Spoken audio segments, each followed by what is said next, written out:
On Tuesday, my wife and I woke up very early and headed to the airport to return from a wedding we had attended in Nashville. And as is so often the case at the airport, I spent a lot of time scrolling through on my phone. And I finally got to the point where I was doom scrolling. That process of just looking through your timeline, allowing all of the bad things in the world to wash over you. It was the point at which I got to the statistic that we have done more harm to our ecological environment in the last 100 years than we did in the 10,000 years before that I declared enough. I gotta turn the notifications off on my phone, I gotta put my phone away and just enjoy being with my wife and look forward to my evening plans. Well, if you were paying attention, the Chicago Cubs were in town, and as a Cubs fan, I like to go to the ball game and wear my blue and stick out like a sore thumb, except they're mostly Cubs fans there. But anyway, I went to the ball game, and as we were getting ready for the national anthem, they stopped us and they said, "We pause for a moment in silence to think about those in Texas." And because I had already hit my limit on how much doom I could handle in one day, I didn't know what they were talking about. But you see, it's fitting, because while I was attending a sporting event, it got me thinking that there's nothing quite as American as baseball, except maybe gun violence. Now, rabbis are scrambling to try and figure out what statistics are the right ones to share, and what's the right level of data and information to back up all the claims. But I turned to the Torah, as we tend to do. Except at this point, we have turned to the Torah during so many acts of atrocities due to gun violence that we could have an entire gun violence Torah commentary. We just don't have the heart to admit it.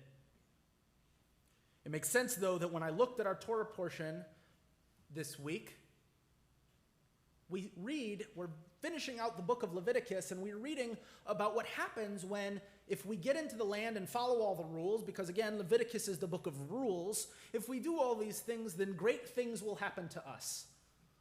The portion starts with 11 verses about all the great things that will happen to us, from our fields will grow aplenty and the crops won't get wet and therefore won't mold, things that I know are very important to us in our society today agriculturally. And our enemies will look upon us and turn back in fear, and we will be able to defeat troops far larger than ours. It's a rollicking good time. Except then we get to the next 33 verses, 3 times as many, where we read what happens when we don't do what we're supposed to do. If we don't keep faith, if we don't look out for one another as the law commands. And all of those good things turn to ash in our mouths. We read 33 lines of all of the ways that God will not help the world treat us better than we deserve. It reminded me of a story that our tradition has shared of an agricultural farmer, because there are no other kinds of farmers, but the farmer who is looking for someone to help around the farm, and he's having trouble finding someone, and finally a man comes and gives him a resume, and across the top of the resume it only says he sleeps in a storm. That's not a very helpful resume, because one of the other things we learn when we doom scroll is that it's very hard to get entry-level work. But the farmer was so strapped for help that he said, "All right, enough, come on and help." Well, a couple of weeks later, a terrible storm comes through, and the farmer wakes up in a panic and runs out into the middle of the night in order to make sure that all of the hay is properly sequestered and done with as hay should be done. Except it already is. And then he goes to the barn and he sees that in his pursuit of making sure all the animals are put away and cared for and fed appropriately, it's already done. And as the farmer looks around the farm, he tries to find something amiss in order to make sure that he is taking care of his farm, but it's all already taken care of. And then he realizes what that resume meant. He sleeps in the storm. He did the work he needed to do in order that we don't wind up with a problem later. And as we use that story to reflect on our Torah portion, we notice that the things God promises us are not these divine interventions that are so unfathomable for us to believe. God doesn't promise to step in and correct our mistakes. God says if you do good, righteous things will follow. Mitzvah goreret mitzvah. Good will follow good. Mitzvot, commandments, will follow other ones. But if you don't do the things you're supposed to do, if you don't set that foundation, things are going to get worse. And it's because we didn't do enough. In the book of Isaiah, chapter 58, we read this line that is referring to our Yom Kippur fast, whereas Isaiah is chastising the people, saying, "Is this the fast I desire, a day for men to starve their bodies? Is it bowing the head like a bulrush and lying in sackcloth and ashes? Do you call that a fast, a day when the eternal is favorable? No, this is the fast I desire, to unlock the fetters of wickedness and untie the cords of the yoke, to let the oppressed go free, to break off every yoke. It is to share your bread with the hungry and to take the wretched poor into your home. When you see the naked, clothe them and not ignore your own kin." We live in a country that lives by ideals and lives by the Bible, whether it should or should not. And yet, in a pursuit of our freedom, we allow atrocity to continue and have the audacity to wonder, how could this possibly have happened again and again and again? This is by far the most upbeat sermon I've given in a long time, and it's because of the sense of hopelessness that likely descends on so many of us. Because the reality is, I am not a legislator, and most of us aren't either. I can't make a law. I can't go change what the Supreme Court is saying about this or that.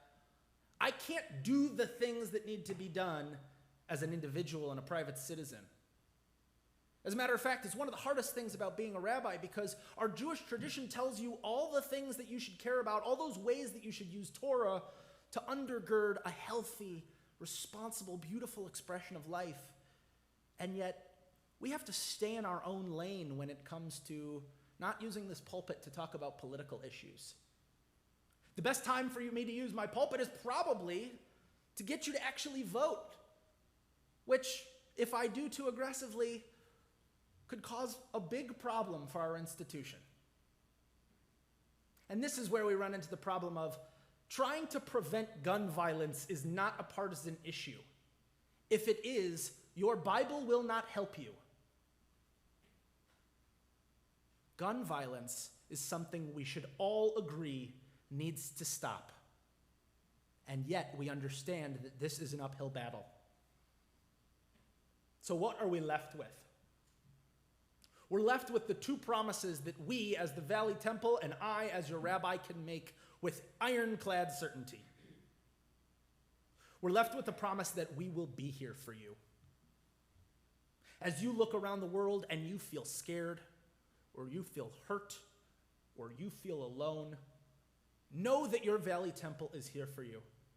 That there is no place safer to come and be with others and feel supported and feel seen and cared for and loved than this place right here.